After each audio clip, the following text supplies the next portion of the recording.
Oferecimento Óticas Arco Verde. Você vê e confia. E AGS. Com apenas 3 letras, seu negócio será multiplicado. Programa De Todo o Coração. A igreja em seu lar. Paz e bem. Está começando mais um programa De Todo o Coração. E nós estamos no 14º domingo do tempo comum. Estamos no capítulo 6 do evangelista São Marcos. É um evangelho conhecido, é um trecho do evangelho conhecido simplesmente por uma frase de Jesus que acabou se tornando meio que um adágio ou um provérbio popular. Você já ouviu? Se não disse, alguma vez você já escutou alguém dizer: nenhum profeta é estimado em sua pátria, é bem recebido em sua terra. É exatamente aqui, dos versículos 1 a 6 do capítulo 6, que nós ouvimos esta frase de Jesus, que acabou se tornando então um provérbio popular. Mas vejamos, por que Jesus diz isso? Aqui existem dois fatos, ou duas expressões ocorridas neste início do capítulo 6. O primeiro é que Jesus vai a Nazaré e vai exatamente acompanhado dos seus discípulos para mostrar que ali ele retorna como mestre. Inicialmente, os seus concidadãos ou conterrâneos ficaram admirados com a sabedoria de Jesus. De onde lhe vem tanta sabedoria? Mas, ao mesmo tempo, também, eles ficaram escandalizados. Mas não é este o filho de José, o carpinteiro? Não é este o filho de Maria? Não é esta a criança que corria, que brincava pelos becos empoeirados de Nazaré? Que história é essa agora, que ele é mestre e que se apresenta como sendo o Filho de Deus? Queridos irmãos, esse é o escândalo da fé, é o escândalo da encarnação do Filho de Deus. Crer em Deus é uma coisa, crer em Jesus Cristo, que Deus se encarnou, que se fez homem, que morreu na cruz e que ressuscitou ao terceiro dia, é outra coisa, bem mais difícil e muito mais exigente. Por isso, é necessário fazer a distinção entre sentimento religioso e a fé. O sentimento religioso quase sempre ele passa pela busca por milagres. Ele vive de louvores, de glória. Ele não resiste às cruzes, aos sofrimentos e às dificuldades. Geralmente, para alguém manter o sentimento ou sentimentalismo religioso, também precisa de grupos afins, de pessoas que cultivem esses mesmos ideais. Já a fé não. A fé, ela nos permite estar unidos a Deus, unidos ao Senhor, sobretudo na cruz, nos momentos difíceis, nas circunstâncias dolorosas, naquelas ocasiões em que estamos profundamente solitários, mas estamos em comunhão com Deus. Estamos bebendo do cálice do seu sangue, provando do sofrimento da cruz. Ali sim, ali se testemunha uma fé autêntica, uma fé que mesmo provada, testada, é uma fé robusta pela graça de Deus. Aquelas pessoas de Nazaré que se escandalizaram com o grande fato da encarnação de Deus me faz recordar certa vez a história da secretária de um cardeal amigo meu, já falecido, mas um homem de Deus, um homem de grande amor pela igreja. E ambos residiam no mesmo edifício de apartamentos que o cardeal Ratzinger também habitava.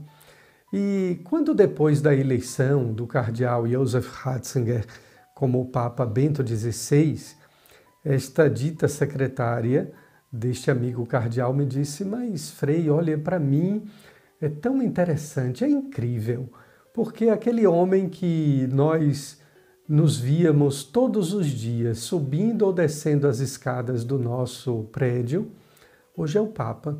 É difícil acreditar que ele é o Papa, exatamente porque a natureza humana se recusa a acreditar em algo notável que participa do ordinário da vida, daquilo que é tão comum, tão trivial, mas que de repente se torna extraordinariamente belo e grande. Assim como esta secretária, também somos nós, também foram os coetâneos e conterrâneos de Jesus. Estavam admirados e encantados com a sua sabedoria e depois escandalizados. Mutatis mutandis, fazendo uma comparação aqui muito esdrúxula com a natureza humana, é o mesmo caso dos apaixonados. Geralmente as pessoas se apaixonam pela admiração, pelo encanto. Eu admiro algo belo da vida de alguém, admiro a beleza, me encanto com este dom, com este talento que alguém possui, mas a paixão acaba quando a admiração também acaba. Quando se começa a perceber os defeitos, se olhar as dificuldades do próprio relacionamento. Muitos que são apaixonados passam a amar, e outros que são apaixonados passam a se decepcionar. Então esse é o primeiro movimento da natureza humana, a admiração, o encanto, para depois se chegar à fé e ao amor. Mas cheguemos então ao fato de que Jesus então também se admira. É o último versículo do Evangelho, desse capítulo 6, no versículo exatamente 6 também. Jesus se admira com a falta de fé dos seus conterrâneos, dos seus concidadãos. É interessante que a gente pode notar o perigo de quando não se vê o sublime, de quando não se enxerga o transcendente, de quando nós somos incapazes, quando nos falta fé de olhar, de contemplar, de nos admirarmos com aquilo que é invisível, com o que é transcendente. E esse é o grande perigo dentro da igreja, quando nos faltam os olhos da fé, o olhar que é capaz de enxergar o invisível e o transcendente. É o perigo de não se ver o sublime. Mas Jesus, assim como as pessoas se escandalizaram dele, primeiro se admiraram e depois se escandalizaram, Jesus também ficou indignado com a falta de fé dos seus concidadãos. Imaginemos, queridos irmãos e irmãs, que ele foi anunciar a salvação aos seus parentes, aos seus amigos, aos seus conterrâneos, e esses estavam completamente cegos, cegos de uma cegueira espiritual, que tem consequências na vida, assim como a cegueira física nos impede de ler um livro, de contemplar uma paisagem, de contemplar um pôr do sol ou nascer do sol. Também as consequências da cegueira espiritual em nossa alma são graves e tristes. É quando ali não se pode fazer nenhum milagre, é quando Deus não nos fala, quando Deus não nos toca. E profundamente estéreis por essa cegueira espiritual, nós somos incapazes de nos admirar com a presença de Deus. Por isso a admiração da fé é sempre, no dizer de Santo Tomás de Aquino, o verdadeiro remédio, o antídoto contra a mediocridade da vida. Pessoas que vivem uma vida razoavelmente bela, mas extremamente simples. Nascem, estudam, se destacam nos estudos pela sua inteligência, pela sua capacidade, se formam, são capazes de ganhar dinheiro, são capazes de construir projetos mirabolantes, até mesmo de fazer uma família em harmonia. Se casam, se dão em casamento, fazem filhos, têm netos, mas falta sentido, falta algo extraordinário e sublime em suas vidas. Isso é uma vida medíocre, é uma vida que é marcada pela cegueira espiritual, pela falta de fé. Bem, nós concluímos este primeiro bloco do nosso programa De Todo o Coração e voltamos já após um brevíssimo intervalo. De todo coração, de todo coração.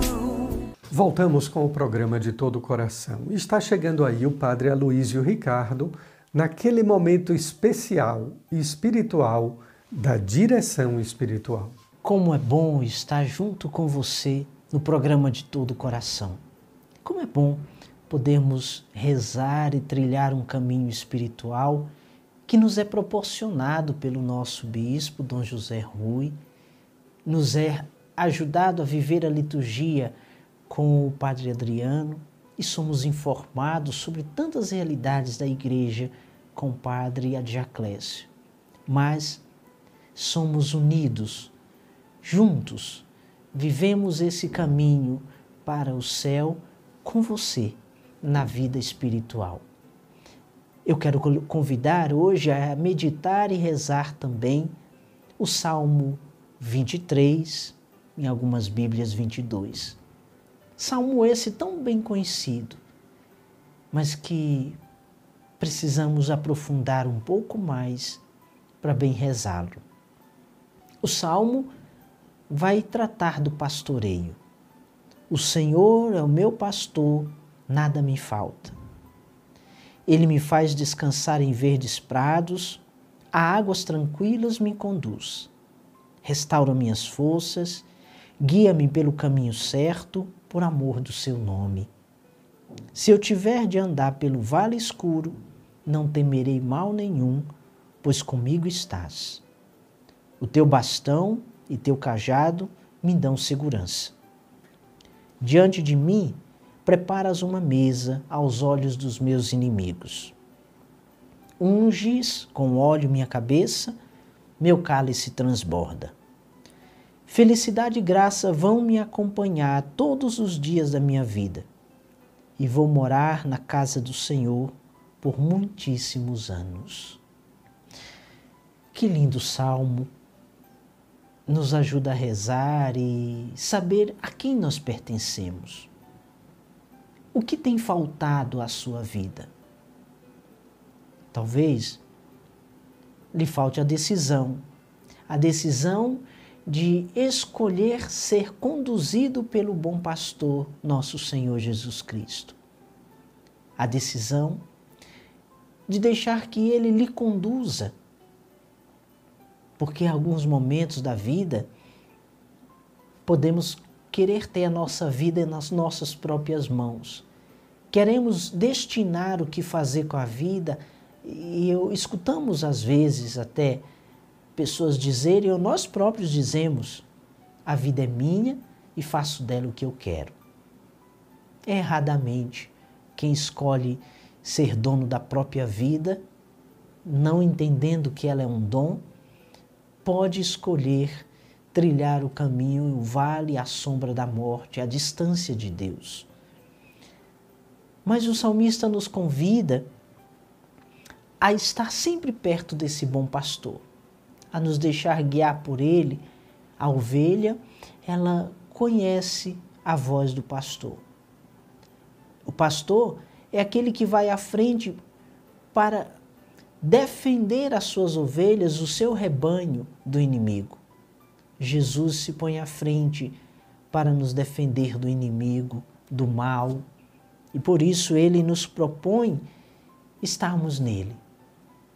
Quando no Salmo nos fala, ele restaura as nossas forças e guia-nos pelo caminho certo, significa que o pastor que vai à frente, quando nos deixamos guiar por nosso Senhor, ele nos faz dar os passos necessários. Quantos de nós têm medo de dar alguns passos na vida? Ou damos passos sem querer chegar, porque às vezes a dor é tão grande que a gente não quer chegar aonde devemos, não quer chegar até aquela outra situação, aquela outra pessoa, não quer chegar àquele lugar onde temos que enfrentar o nosso inimigo. Mas é por isso que Jesus nos oferece ele, o bom pastor, essa figura tão cara e rara para o mundo judaico, mas também para nós. O bom pastor é aquele que consola. Quando cansado, ele dá descanso, ele torna tranquilo, dá a água que tranquiliza, que é o seu Espírito Santo, dá-nos a água do seu amor, dos sacramentos, para aliviar os fardos, os pesos que o pecado nos traz e também as circunstâncias da vida. Por amor do seu nome, ele nos guia por caminho reto. Mas diz também o Salmo: se eu tiver que atravessar o vale escuro, se você tiver que passar pelo que está passando, se você tiver que enfrentar até a sombra da morte, aqueles acontecimentos em que você percebeu, e hoje escutamos tantas pessoas falarem, houve um livramento de Deus na minha vida.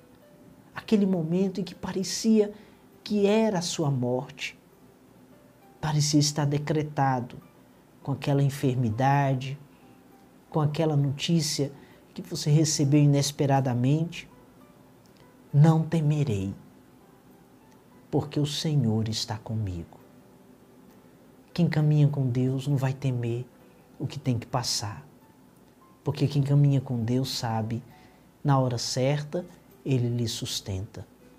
Como é bom, meu irmão, minha irmã, poder ser guiado pelo bom pastor. Por isso lhe convido a rezar um instante. Senhor, diante de tantas escolhas, de deixar-me conduzir por minha própria direção, o meu próprio desejo, confiar em Ti e ter-Te como o meu bom pastor é uma grande, Senhor, dádiva, uma grande graça. Porque o Senhor com o bastão e o cajado me defende, mas também me corrige. O Senhor não me deixa cair no precipício, mas me dá a felicidade e a graça que me acompanham todos os dias, porque não vou temer nenhum mal quando o Senhor comigo está. E eu sei que estás sempre, Senhor. Por isso te dou graças e quero, como o salmista, poder dizer: quero morar na casa do Senhor por muitíssimos anos, por toda a vida. Amém. Deus abençoe você. Padre Adriano Davi vai nos comentar sobre a liturgia, a arte de celebrar. Não perca, é sempre importante. Um bom dia, meu querido irmão, minha querida irmã. Novamente, nosso programa de todo o coração, programa da nossa Diocese de Caruaru, programa que a gente entra no seu lar para a gente conversar sobre os mistérios da fé. E neste nosso bloco, a gente conversa sobre a Sagrada Liturgia, meditando um pouco, conversando um pouco sobre o mistério tão grande, o mistério da fé, como a gente diz a cada Santa Missa. Mistério da fé que a gente celebra, reza, faz com que aquela celebração se transforme em vida, se transforme na nossa vida diária e cotidiana, o mistério de Jesus morto e ressuscitado. A gente tem conversado sobre a mistagogia da Santa Missa e estamos justamente na liturgia eucarística. Eu dizia que a liturgia eucarística é o cumprimento do mandato de Jesus de fazer memória da sua morte e ressurreição pelos 4 gestos que o próprio Jesus fez e nos ordenou de fazermos. Tomar o pão, dar graças, partir e dar, e distribuir. No último programa, a gente conversou justamente sobre a preparação das ofertas, preparação dos dons e a oração eucarística como estes 2 elementos, 2 primeiros gestos de Jesus. Neste nosso programa, os 2 últimos, partir o pão e distribuí-lo. A instrução geral, no número 72, vai dizer: pela fração do pão e pela comunhão, os fiéis, embora muitos, recebem o corpo e sangue do Senhor de um só pão e de um só cálice. do mesmo modo como os apóstolos, das mãos do próprio Cristo. Gesto de Jesus. Jesus tomou o pão e o vinho, deu graças, partiu o pão e distribuiu entre os seus. O gesto de partir o pão e distribuir estão dentro do rito de comunhão. A gente concluiu a grande oração eucarística, a grande ação de graças, lembrando com a doxologia final, e agora a gente adentra no rito de comunhão. O rito de comunhão é a nossa preparação, se é que a gente pode dizer, para este momento tão alto e tão íntimo, na qual aquele pão e vinho que foram transformados no corpo e sangue do Senhor são alimentos, onde a gente recebe o próprio Cristo em comunhão, onde nós nos tornamos realmente, de forma visível, o corpo eclesial, corpo de Cristo por meio da Sagrada Comunhão. O rito de comunhão começa com um convite do sacerdote, convidando a comunidade a rezar o Pai Nosso, a oração que o próprio Jesus nos ensinou, concluindo com o embolismo. O embolismo é uma continuação do Pai Nosso. A gente termina o Pai Nosso dizendo, mas livrai-nos do mal, não se diz amém. Por quê? Porque o Padre continua, livrai-nos de todos os males, ó Pai. É como se fosse uma única oração. Aqui nós temos o Pai Nosso, termina com uma súplica de que Deus nos livre de todo o mal, e o Padre continua com esse momento, com esse embolismo. Livrai-nos de todos os males, ó Pai, e dai-nos hoje a vossa paz. Ajudados sucessivamente. Então, uma única oração, toda a comunidade diz, vosso é o reino, o poder e a glória para sempre. E aí a gente entra na oração pela paz, que o Padre reza sozinho, concluindo com a saudação do sacerdote. A paz do Senhor esteja sempre convosco. Que o momento de paz. Pai Nosso, oração pela paz e saudação do presidente, e logo em seguida, o terceiro gesto de Jesus, partir o pão. Qual é o momento do partir o pão? É o momento do Cordeiro de Deus. Enquanto se canta o Cordeiro de Deus, o Padre fraciona a hóstia grande, a hóstia que ele apresentou à comunidade, o corpo de Cristo. Fracionando aquela hóstia, é o Cristo que se parte para se dar em comunhão. E o Padre reza, esta união do corpo e do sangue de Jesus, o Cristo e Senhor nosso, que vamos receber, nos faça participar da vida eterna. E parte um pedaço daquele corpo e joga dentro do sangue do Senhor, unindo toda a Eucaristia. Percebam, quando a gente comunga o pão, quando a gente comunga o corpo de Cristo, graças a esta união que o Padre faz na oração, nós comungamos o Cristo inteiro. Então é ilógico dizer, por que é que só o Padre comunga do vinho? Por que é que só o Padre comunga do sangue? Não. Todos nós, por menor que seja, o pedacinho de pão que a gente receba é o corpo de Cristo completo. Corpo, sangue, alma e divindade. Porque o Padre, antes de distribuir, antes de levar a Eucaristia à comunidade, ele rezou esta união do corpo e sangue de Jesus, o Cristo e Senhor nosso que vamos receber, nos faça participar da vida eterna.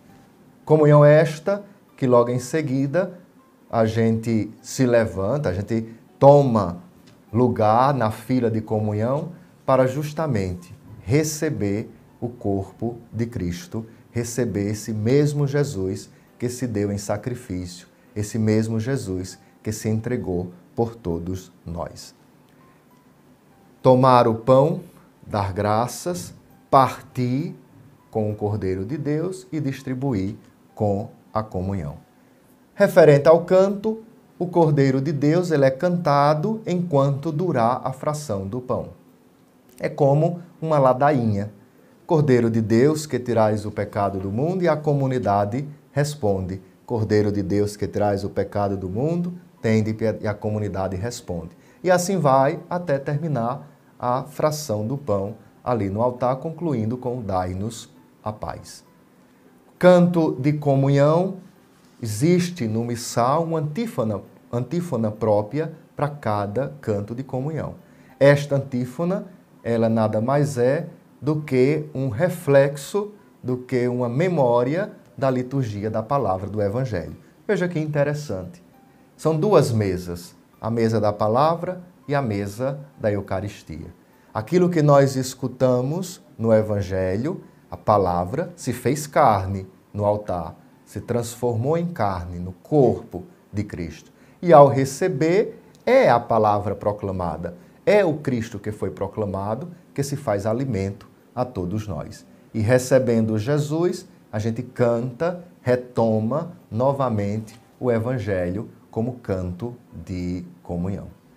Este momento é o momento que a gente recebe Jesus, é o momento que nós somos íntimos de Jesus. Nada mais justo do que cantar o canto de comunhão, ir, entrar na fila, comungar do Senhor, voltar para o seu lugar, continuar cantando o canto de comunhão. Depois o padre vai fazer um momento de silêncio e é este momento que a gente contempla a maravilha que é poder receber e comungar do Senhor. O rito de comunhão conclui com a oração pós-comunhão que o padre reza no final da missa.